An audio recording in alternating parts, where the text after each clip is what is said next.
Hey everybody, welcome back to Sip and Talk. I'm Joe. And as always, I'm ready to dive into some seriously juicy info with you all today. It's like we're mixing up a knowledge cocktail here. Strong stuff, but oh, so smooth going down. And I'm Sunny, your friendly neighborhood fact checker. I'll make sure we get all the ingredients right. Speaking of mixing things up, you know it's always a good blend? Travel whiskey and discovering awesome new things. You have to check out our friend Mickey's YouTube channel, Mickey to Life. Yeah, Mickey's the best. He's always got something cool going on. So, imagine waking up, checking your phone, and the first notification you see is that your country just, well, legally deleted a 70-year-old dream of peace. I mean, it's wild. They didn't just tweak a policy here. No, not at all. On May 6, 2026, Kim Jong-un actually amended the Constitution to legally designate his supposed brothers and sisters in the South as his absolute worst enemies. It is basically a monumental, aggressive breakup text after a 70-year obsession. Exactly. And, well, welcome to Sip and Talk, everyone. Good morning, good afternoon, wherever you are in your time zone. To all our Sip and Talkers out there, we are jumping right into this massive geopolitical shockwave today. We really are. And, you know, we're not just looking at the headline. We're going to unpack the actual cold logic behind abandoning this unification narrative. Right, because it's not just North Korea. We are going to look at some fascinating historical precedents where countries just, gave up on their expansion dreams. And then we'll apply that exact same math to a really interesting internet thought experiment about the peace dividend across the Taiwan Strait. Oh, that part is mind-blowing. But first, let's get into the facts of this May 2026 constitutional shockwave.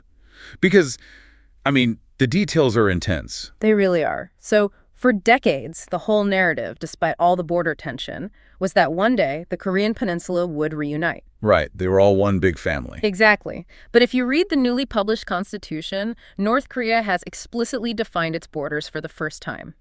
They officially refer to the South as the Republic of Korea. Wait, they use the official name? Not like Southern compatriot? Nope, they are legally acknowledging them as a totally foreign nation. And it gets heavier. The Constitution now places absolute, unquestionable command of their nuclear weapons firmly in Kim Jong-un's hands. Wow. So he just took the safety off, basically. And, you know, this wasn't totally out of nowhere, right? Because they've been doing some aggressive physical stuff lately. Yeah, you have to look at the timeline. Back in 2024, they demolished that massive unification arch in Pyongyang. Oh, right. I remember that video. Yeah, and then in 2025, they physically blew up the railway lines and roads connecting the two sides.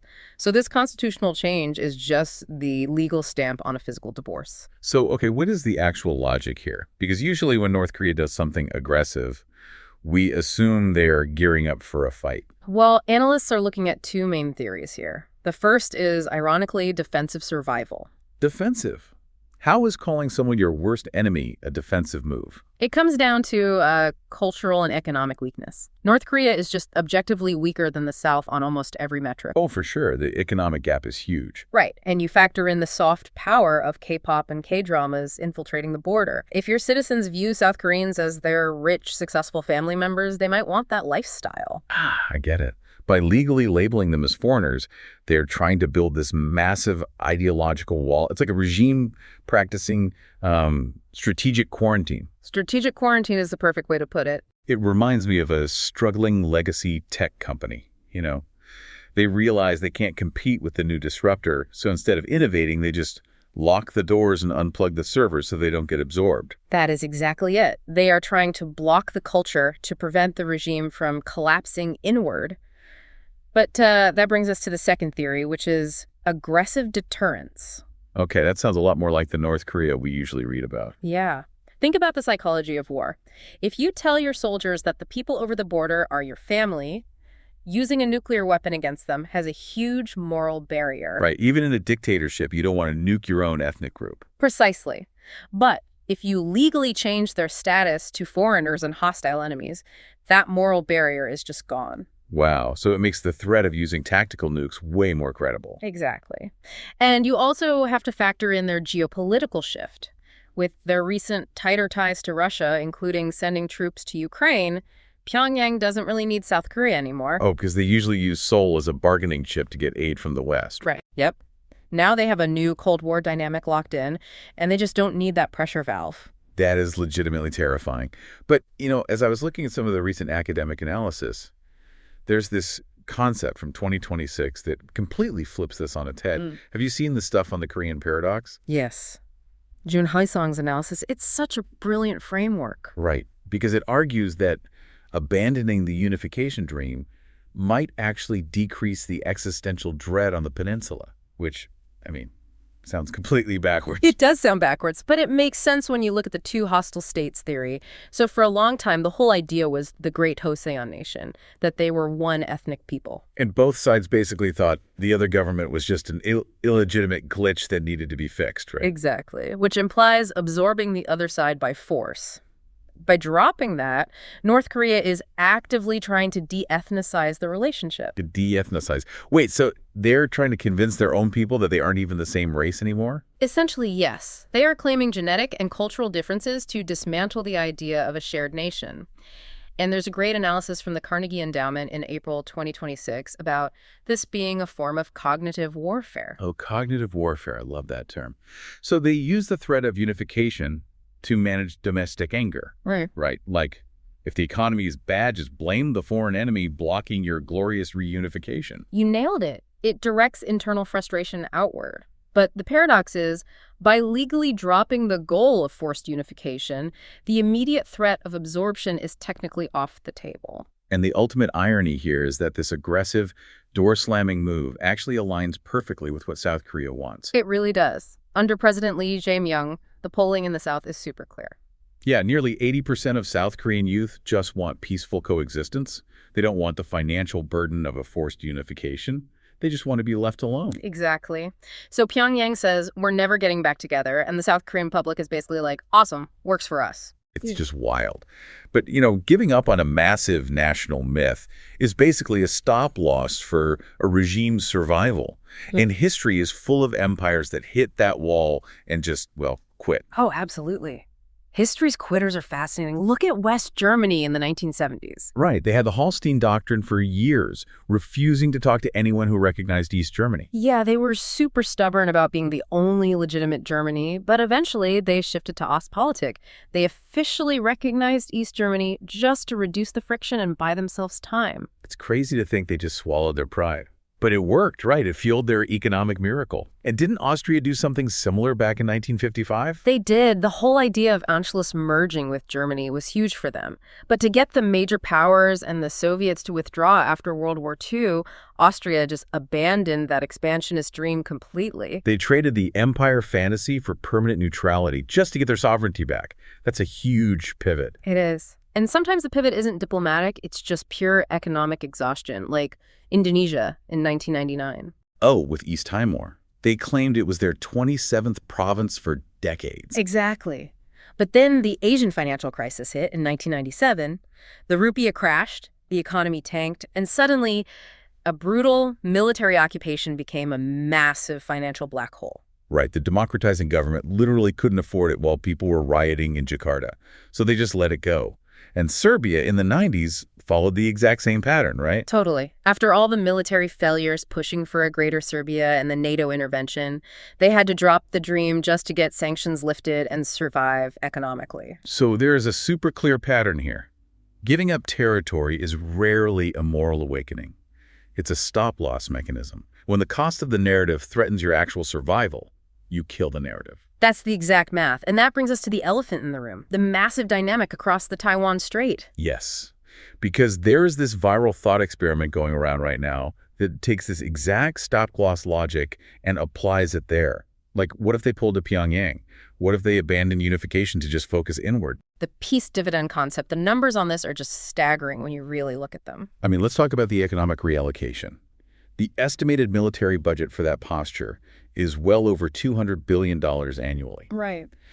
Imagine taking $200 billion every single year and just pumping it into domestic healthcare or education, or like doubling the subsidies for the roughly 140 million impoverished citizens there. The domestic return on investment would be absolutely historic. It would fix so many internal structural issues, and the global dividend is even crazier.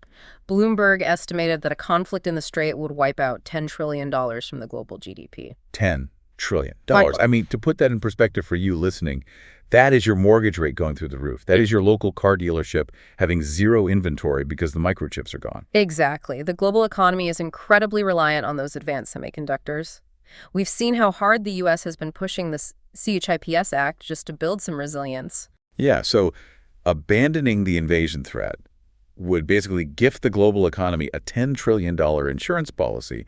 Foreign investment would just absolutely flood back into their markets. It would be a golden age for them economically. So logically, it's a no-brainer. Right. So why doesn't it happen? Why ignore the stop-loss mechanism and just double down on the aggression? Because applying free market democratic logic to an authoritarian system just doesn't compute.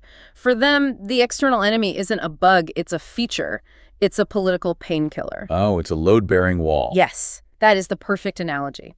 If you officially drop the goal, you knock out the load-bearing wall, and the domestic structure collapses. Because when you have a massive housing crisis and crazy high youth unemployment, you need that unifying narrative. You need to say, hey, things are tough because the imperialists are blocking our destiny. Exactly. If you drop the narrative, the citizens stop looking across the ocean and start looking at their own leaders, asking, wait, why are our lives getting so hard? It takes immense political courage to remove your own scapegoat. You know, this whole dynamic demanding unification without consent, using threats to enforce a relationship, it sounds so much like a toxic interpersonal relationship. The Toxic X analogy.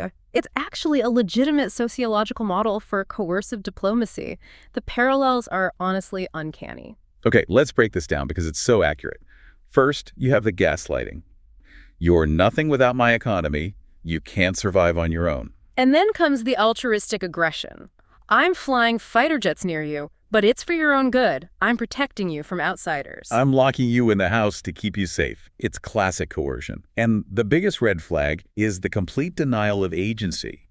Disagreement isn't a difference of opinion. It's absolute betrayal. Right. The idea that the other party might just want to be independent and make their own friends is treated as an insult. But the real question is, does this coercive marketing actually work on the people? Let's look at the data, because the numbers from 2024 to 2026 are wild. It's the ultimate metric of voting with your feet. It really is. So, despite all the incentives offered to Taiwanese citizens to naturalize and move across the strait, only a few hundred to maybe 1,000 do it every year. Out of 23 million people, that's less than 0.01%. They're offering VIP access, and nobody wants it. But look at the flow in the opposite direction. The immigration numbers are historic. In 2025, Japan had a record 4 million foreign residents. 930,000 of them were Chinese citizens. Wow, almost 1 million in Japan alone. Yeah, and we are seeing huge asylum numbers in the U.S. And right across the strait, there are over 360,000 mainland spouses living in Taiwan. And the vast majority of them actively choose the Taiwanese ID cards, right? Exactly. They choose the Taiwanese ID. That just shatters the whole narrative of a superior system. It really comes down to the security premium. People naturally want an environment with the rule of law. Absolutely. You want predictability. Right. You want your assets, your speech, and your kids' futures protected by laws, not the shifting mood of a single leader. If the citizenship you're offering is actually good, you don't need to sell it with ballistic missiles. That's the truth of the security premium.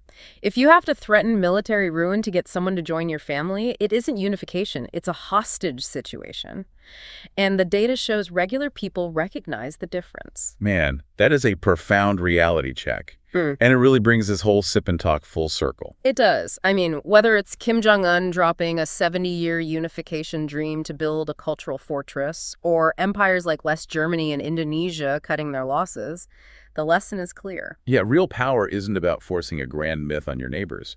True stability comes from actually providing a decent life for your own people. Exactly, because when the domestic foundation cracks, leaders always look for a monster abroad to distract everyone. Which leads me to a final, slightly provocative thought I want to leave you with today. Ooh, let's hear it. If an authoritarian regime's entire stability relies on the threat of an external enemy, or this dream of glorious unification, what happens to that society the day they finally realize the enemy was never going to attack, and the dream was just a distraction? That is the moment the narrative collapses. And history proves that moment always comes. It always does. Well, before we head out, a quick shout out. Our good buddy Mickey just dropped a new video on his YouTube channel, Mickey to Life. Oh my gosh, yes, the Hakata Port Festival in Fukuoka. Yes. You have to go see what kind of absurd situations Mickey managed to get himself into this time. He's hilarious. The guy is a magnet for crazy travel stories. So definitely check out Mickey to Life. And thank you to all the Sip and Talkers for hanging out with us today. We love breaking down these massive geopolitical shifts with you. We really do. In an era of constant spin, your best defense is independent thinking and looking at the hard data. Make sure you hit subscribe on Sip and Talk so you never miss our next chat. Stay safe, stay sharp, and we will catch you next time. Bye, everyone.